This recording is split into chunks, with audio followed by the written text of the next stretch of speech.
Hi friends, బలం సంధ్య kitchen. నేనైతే tea పెట్టానండి. ఇది రెండోసారి పెట్టడం. ఈ గిన్నె కూడా ఇదిగోండి, గిన్నె కూడా మాడిపోయింది. ఇప్పుడు నేను గిన్నె అయితే మార్చేస్తాను. ఇదండి, నేను గిన్నె అయితే మార్చేస్తున్నాను. ఇప్పుడు కొంచెం ఫ్రెష్గా ఉంటుందని.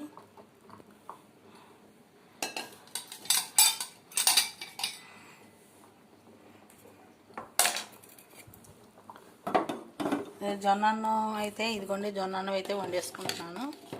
ఇదిగోండి, జొన్న అన్నంలో ఈరోజు కొంచెం పెసరపప్పు కూడా వేసాను, బాగుంటుందని. ఇది ఉడికాక కొంచెం రాగి పిండి వేసుకుంటాను. ఉప్మా టైప్లో ఉంటుంది, బాగుంటుందండి. ఇది ఆరోగ్యానికి మంచిది కదా, షుగరు బీపీలు ఉన్న వాళ్ళు ఇలా తింటేనే మంచిది అండి. ఇది ఇంకా ఉడకాలి.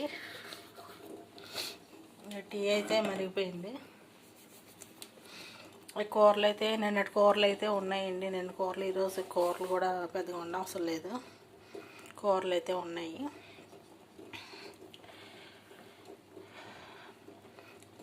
ఇద్దరు ప్రేమికులు ప్రేమించుకుంటున్నారంట.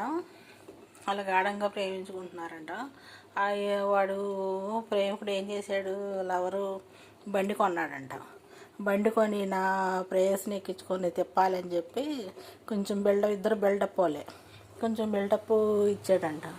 సరే అని ప్రేయస్ని పిలిచి బండి ఎక్కించేసుకున్నాడంట. ఎక్కించేసుకొని నాకు కొత్త బండి కదా అని కొంచెం బిల్డప్ ఇవ్వాలని చెప్పి ఎదర చక్రం కొంచెం పైకి లేపాడంట, కొంచెం బిల్డప్ ఇవ్వడానికి.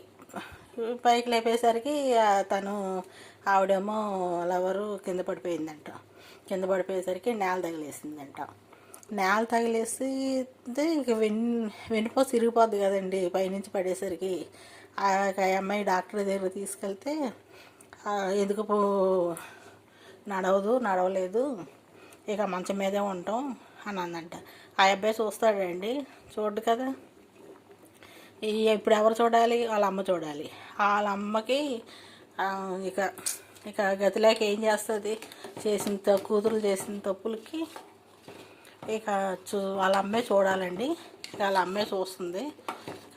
కానీ ముందు తప్పులు చేసినప్పుడు కొంచెం ఆలోచించకుండా తప్పులు చేసేస్తూ ఉంటారు, తర్వాత అనుభవిస్తూ ఉంటారు. ఇప్పుడు ఆ అమ్మాయిని ఆ వెండిపోసి ఇరిగిపోవటం ఎందుకు పనికిరాదు, నేల తగలేసింది ఎందుకు పనికిరాదు అని మంచం మీదే ఉంచారు. ఇప్పుడు ఎవరికి పడే యాతన వాళ్ళ అమ్మకే కదండి యాతన. మీరు కొంచెం ఆలోచించి చేయండి పనులు. బాయ్ అండి.